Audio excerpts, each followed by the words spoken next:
Bears fans, I'm back to Let's Talk Chicago Bears. Okay, we're going into week 3. We are playing the Atlanta Falcons in Atlanta. They are 0-2 and we're 2-0. And I'm real worried about this game because, as I always tell my son, you never want to play a pissed off team. So if a team the week before had a bad game and they're better than that, and you have to play them, that's never good because they got a big chip on their shoulder. And Atlanta, again, like they did a few years ago in the Super Bowl, blew a lead. They had a 20-point lead going into the fourth quarter, and they lost the game. I think it was 50-49 with the last seconds on the clock, and they lost to Dallas last week. So you know they're going to be cranky, and it's in their stadium.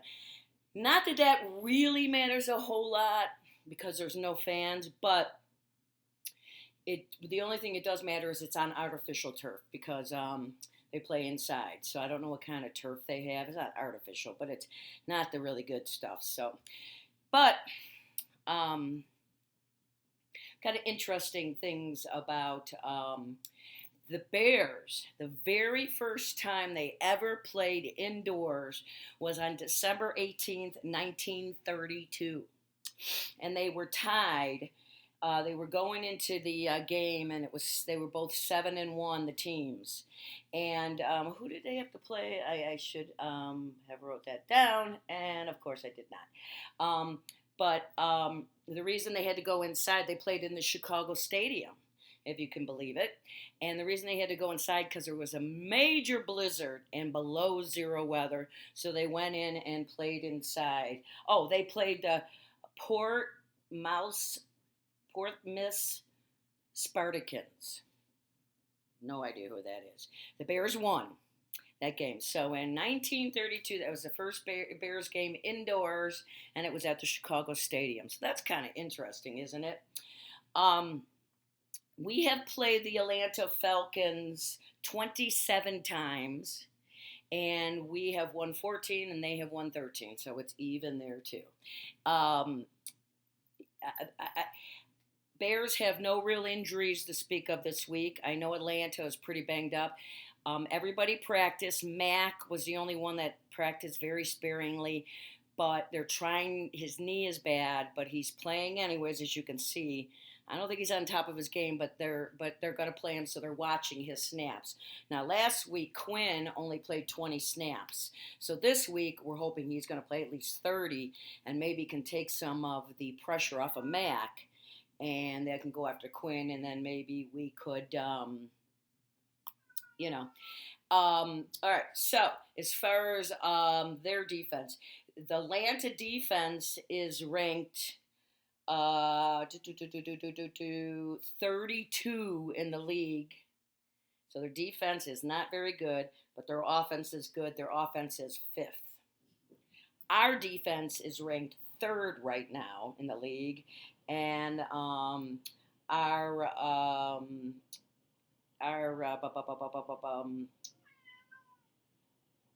wait a minute, what am I doing here?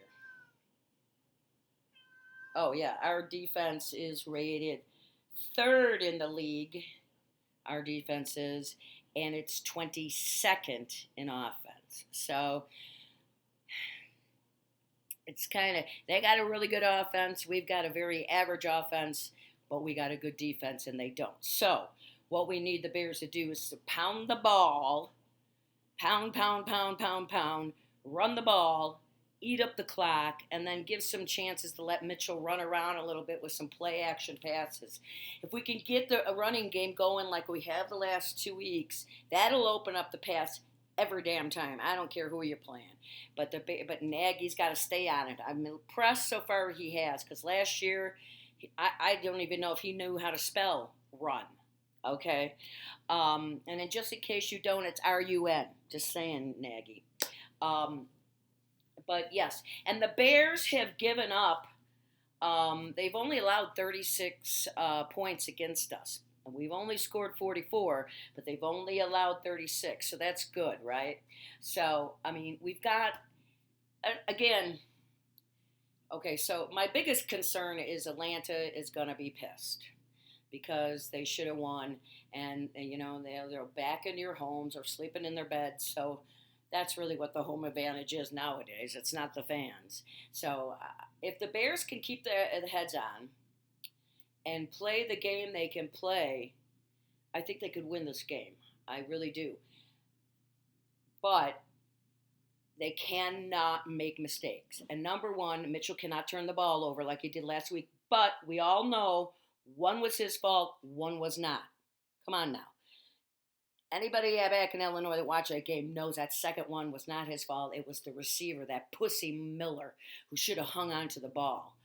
And the other big thing is, and I say it every show, penalties, penalties, penalties. They're going to kill you every damn time. And the Bears this year have just had too many penalties. They've been between 8 and 10 penalties a game. You can't keep winning. And I've said it before. You can't win championships when you have that many penalties. You just can't. So what we need to do is we need to get the Bears. This is week 3. Okay, now there was no preseason, so they should be gelling more. We've got some, like that Mooney, that receiver, that young guy. Wow, he looks good. I'd like to see him get some passes more. I'd like to see our tight end from Notre Dame, our rookie, get some passes. Get him out there. Let's see what he's got. He had one catch yesterday. Last Sunday, and I think that might have been his only catch. Come on, man, get him in there, Nagy. I know Nagy likes tight ends for blocking more than anything, but I'd like to see that guy get out there. And I want to see Mitch and the line. Oh, there is one lineman for the Bears, that's right, who was questionable, so I hope he plays. Because we need the line to continue to get better and better each week. They've been pretty good the first 2 weeks, the offensive line, but without them, Mitchell's not going to have any time. So, and let's move him around a little bit. He seems to like to move around and throw. So I have a feeling, I don't know, I just got a feeling this is going to be a blowout win on the Bears side. I'm sure I'm totally wrong, and it's probably going to be flipped. Like last night's Sox game against the Cubs. They lost 10-0. Little talking about the Sox. They've been in a slump for over a week. And see, this is the wrong time to go in a slump a couple days before the playoffs. Now, they're in the playoffs regardless, but they're not in first place anymore. And if they stay in second place, because of how the structure is with the playoffs, they have to face the Yankees. And it's only for 2 out of 3 games. So it's only possibly 3 games. The first set of rounds is 2 out of 3. The second set of playoffs are 3 out of 5. And then the World Series will be 4 out of 7. And they're all in neutral sites, Texas and San Diego right now. And the World Series will be in Texas. So there's no more coming home for any of our teams. So, but even if the Sox don't do it, which I don't think they're going to do it because the slump right now is not good, but it was a good year. You know what? They made it fun. They didn't come out of the gates losing right away, and they're going to be better next year. It's going to be a longer season. And please, White Sox, I'm sorry, Ricky Renteria, you're a really nice guy, but you can't coach. We did lose a couple games because of some of the decisions he's made, and he's making a big mistake with the one rookie, Luis Robert, who's our center fielder, who is just awesome, and he's in a bad slump. And he had him high up in the batting order before, and now he's pushed him way down, and I think you should put him in the higher up in the batting order, so they have to pitch him more than they are when he's lower. So I think Ricky's screwing that up, and he's made some mistakes with pitchers. When he should remove them, when he shouldn't. Sorry, I got into the Sox. No more Sox talk. I love them regardless, and thank you for 2020 Sox. Back to what of my very true love. Oh, I forgot to show you my jersey. I have 54. We all know who he is, Urlacher. Yeah, baby. I like Urlacher.